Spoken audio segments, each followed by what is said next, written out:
Monsieur le ministre, nous avons appris hier matin la mort de Chokri Belaïd, cet opposant tunisien, patron du Parti des Patriotes démocrates et figure importante du Front populaire. Et donc, à l'âge de 48 ans, Chokri Belaïd a été abattu de plusieurs balles alors qu'il sortait de son domicile. Une véritable exécution. Et la question essentielle aujourd'hui est de savoir quelle est l'organisation à la base de cet assassinat.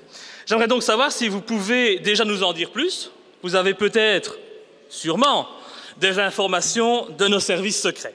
Chokri Belaïd, qui était fortement menacé ces derniers mois, a toujours été un combattant de la démocratie, un défenseur des droits de l'homme. Son combat lui aura même valu d'être emprisonné sous les régimes de Ben Ali et Bourguiba. Il s'est toujours opposé de toutes ses forces à la dictature, qu'elle soit politique ou religieuse. En fervent défenseur de la laïcité, il était devenu, après la révolution de Jasmin, l'un des principaux adversaires politiques du gouvernement dominé par le parti islamiste Ennahda, financé par le Qatar, l'actuel meilleur ami de l'Occident et un de vos meilleurs amis du moment, monsieur le ministre. Chokri Belaïd voulait une Tunisie laïque et il n'hésitait pas à dénoncer les dérives du pouvoir islamiste, l'atteinte aux droits de la femme, les dérives de la justice et la stratégie politique de violence du parti Ennahda qui crée volontairement l'instabilité en Tunisie. Et comme de nombreux Tunisiens, M. Belaïd accusait les islamistes d'avoir détourné la révolution de 2011 et de s'en être servi pour prendre le pouvoir avec le soutien de la communauté internationale. Et quand on voit les conséquences des déstabilisations des pays occidentaux en Tunisie, mais aussi dans des pays comme la Libye, l'Égypte ou la Syrie, et quand on voit les drames que nous provoquons, eh bien, je vous demande sincèrement si vous n'avez pas envie de changer de politique. Jusqu'où irez-vous, bon sang, pour défendre les intérêts occultes de la coalition transatlantique? Alors, puisque je crois que nous avons notre responsabilité dans l'assassinat de Chokri Belaïd, mais aussi parce que lorsqu'un opposant politique est assassiné, c'est la démocratie tout entière qu'on assassine, je vous demanderai, si vous le voulez bien, de respecter une minute de silence en hommage à ce grand monsieur, pleuré aujourd'hui par de nombreux Tunisiens à travers le monde. Monsieur le ministre.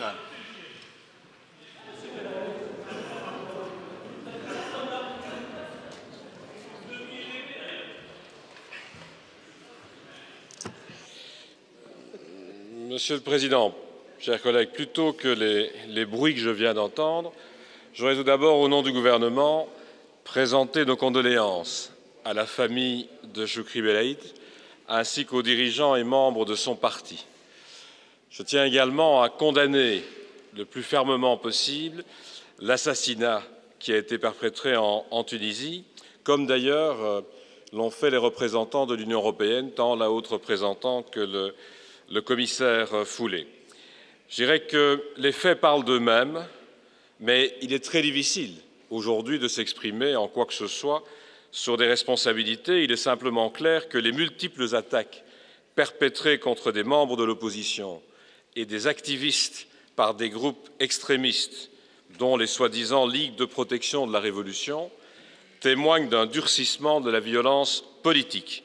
Et c'est un fait inquiétant pour la poursuite du processus de transition démocratique en Tunisie. Je salue bien entendu les condamnations intervenues dans le chef des leaders du parti Ennahda et l'appel de son leader Rachid Ghannouchi à tous les Tunisiens et à toutes les parties, je cite, à s'unir et à faire preuve de vigilance pour affronter tous ceux qui veulent menacer la paix civile et la concorde dans le pays. Je voudrais terminer en disant que, bien entendu, il faudra que les autorités tunisiennes fassent le plus rapidement possible la lumière sur cet événement tragique et inacceptable et traduire les responsables en justice. Il faut mener des actions contre les agissements violents qui sont en train de se multiplier sur le territoire tunisien. Mais, je disais, je suis particulièrement inquiet de voir ces derniers mois un certain nombre d'atteintes aux droits de l'homme et le développement de cette violence politique. La société civile doit pouvoir s'exprimer, jouer son rôle en toute liberté, c'est essentiel pour que la Tunisie assume une transition et que les autorités tunisiennes, qui ont la responsabilité d'agir et de maintenir le cadre nécessaire au bon fonctionnement d'une démocratie, répondent aux aspirations du peuple tunisien 2 ans après le renversement de Ben Ali. J'aurai bien entendu l'occasion de donner plus de détails sur les éléments autour et alentour de ces assassinats lorsque les autorités tunisiennes auront progressé dans l'enquête qu'ils viennent d'entreprendre. Mais je voudrais à nouveau réitérer nos condoléances à la famille et aux proches de Chokri Belaïd et à tous ceux qui ont milité avec lui au sein de sa formation politique. Merci, Monsieur le ministre.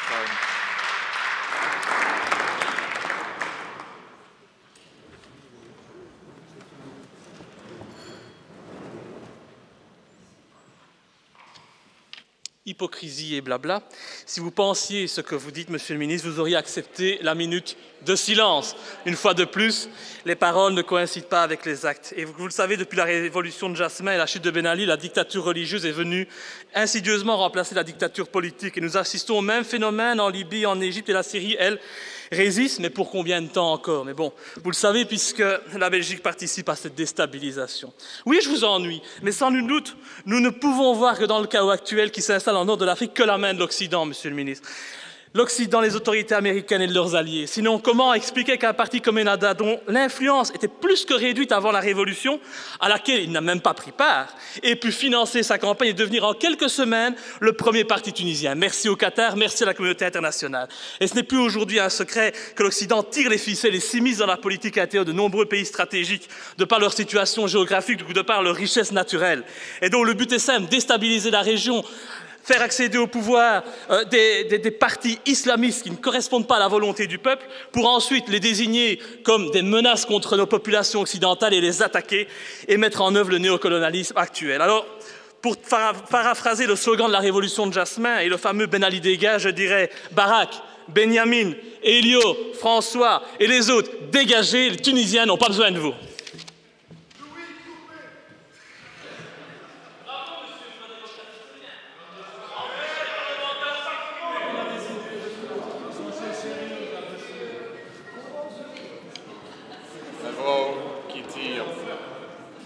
Vraag aan de minister van Overheidsbedrijven en Ontwikkelingssamenwerking. Il y a des moments où on n'a pas besoin de spectacle.